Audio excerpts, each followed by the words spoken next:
बनी इसराइल के नुसू का किस्सा। नुसू एक औरत नुमा आदमी था, बारीक आवाज, बगैर दाढ़ी और नाजुक अंदाम मर्द। वो अपनी जाहिरी शक्ल व सूरत से फायदा उठाते हुए जनाना हमाम में औरतों का मसाज करता और मैल उतारता था। कोई भी उसकी हकीकत नहीं जानता था, सभी उसे औरत समझते थे। ये तरीका उसके लिए जरिया मुआश भी था और औरतों के जिस्म से लज्जत भी लेता था। कई बार ज़मीर के मलामत करने पर उसने उस काम से तौबा भी कर ली, लेकिन हमेशा तौबा तोड़ता रहा। एक दिन बादशाह की बेटी हम्माम गई। हम्माम और मसाज करने के बाद पता चला कि उसका गरां बहा गौहर मोती या हीरा खो गया है। बादशाह की बेटी ने हुक्म दिया कि सबकी तलाशी ली जाए। सबकी तलाशी ली गई, हीरा नहीं मिला। नुसू रुसवाई के डर से एक जगह छुप गया। जब उसने देखा कि शहजादी की कनीजें उसे ढूंढ रही हैं, तो सच्चे दिल से खुदा को पुकारा और खुदा की बारगाह में दिल से तौबा की और वादा किया कि आइंदा कभी भी ये काम नहीं करूंगा। मेरी लाज रख ले मौला। दुआ मांग ही रहा था कि अचानक बाहर से आवाज सुनाई दी कि नुसू को छोड़ दो, हीरा मिल गया है। नुसू नम आंखों से शहजादी से रुखसत लेकर घर आ गया। नुसू ने कुदरत का करिश्मा देख लिया था और हमेशा हमेशा के लिए इस काम से तौबा कर ली। कई दिनों से हम्माम न जाने पर एक दिन शहजादी ने बुलावा भेजा कि हम्माम आकर मेरा मसाज करे, लेकिन नुसू ने बहाना बनाया कि मेरे हाथ में दर्द है, मैं मसाज नहीं कर सकता हूं।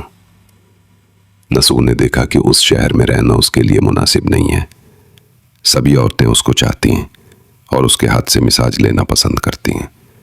जितना भी गलत तरीके से माल कमाया था, सब गरीबों में बांट दिया और शहर से निकलकर कई मील दूर एक पहाड़ी पर डेरा डालकर अल्लाह की इबादत में मशगूल हो गया। एक दिन उसकी नजर एक भैंस पर पड़ी जो उसके करीब घास चर रही थी। उसने सोचा कि यह किसी चरवाहे से भागकर यहां आ गई है। जब तक उसका मालिक ना आ जाए तब तक मैं उसकी देखभाल कर लेता हूं। लिहाजा उसकी देखभाल करने लगा। कुछ दिन बाद एक तिजारती काफिला रास्ता भूलकर इधर आ गया, जो सारे प्यास की शिद्दत से निढाल थे। उन्होंने नसू से पानी मांगा। नसू ने सबको भैंस का दूध पिलाया और सबको सैराब कर दिया। काफिले वालों ने नसू से शहर जाने का रास्ता पूछा। नसू ने उनको आसान और नजदीकी रास्ता दिखाया। नसू की अखलाक से मुतासिर होकर ताजरों ने जाते हुए उसे बहुत सारा माल बतौर तोहफा दिया। नसू ने उन पैसों से वहां कुआं खुदवा दिया। आहिस्ता आहिस्ता वहां लोग बसने लगे और इमारतें बनने लगीं।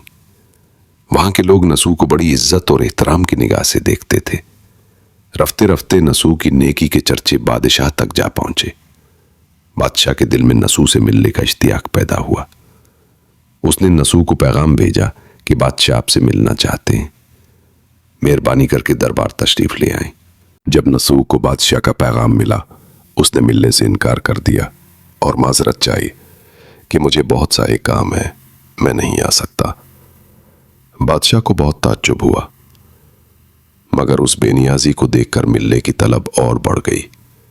बादशाह ने कहा कि अगर नसू नहीं आ सकते तो हम खुद उसके पास जाएंगे। जब बादशाह नसू के इलाके में दाखिल हुआ, खुदा की तरफ से मलकुल मौत को हुक्म हुआ कि बादशाह की रूह कब्ज कर ले। चूंकि बादशाह बतौर अकीदतमंद नसू को मिलने आ रहा था और रियाया भी नसू की खूबियों की गर्विदा थी, इसलिए नसू को बादशाह के तख्त पर बिठा दिया गया।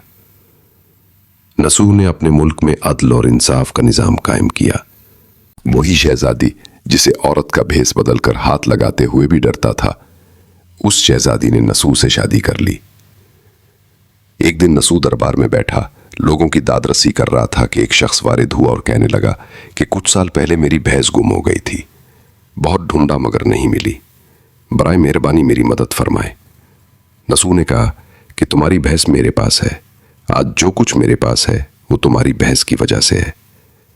नसू ने हुक्म दिया कि उसके सारे माल और दौलत का आधा हिस्सा भैंस के मालिक को दिया जाए।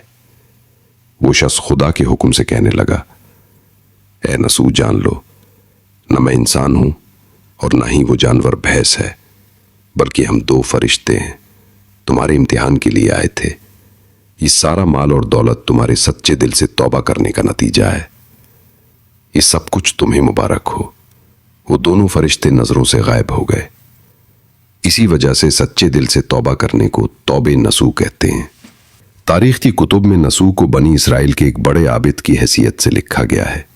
کتاب مثنوی معنوی، دفتر پنجم، انوار المجالس، صفحہ 432۔ سبق: نسو رزق کمانے کے لیے اللہ کا ناپسندیدہ کام کیا کرتا تھا۔ جب وہ کام اللہ کے خوف کی وجہ سے چھوڑا تو اللہ نے رزق کے اسباب پیدا کیے اور بادشاہت تک عطا کر دی۔ حرام طریقے سے لذت حاصل کرنا چھوڑا تو اللہ نے نکاح میں شہزادی دے دی۔ اللہ تعالیٰ سب کو توبہ کرنے اور تا دم مرگ اس توبہ پر قائم رہنے کی توفیق فرمائے۔ آمین ثم آمین۔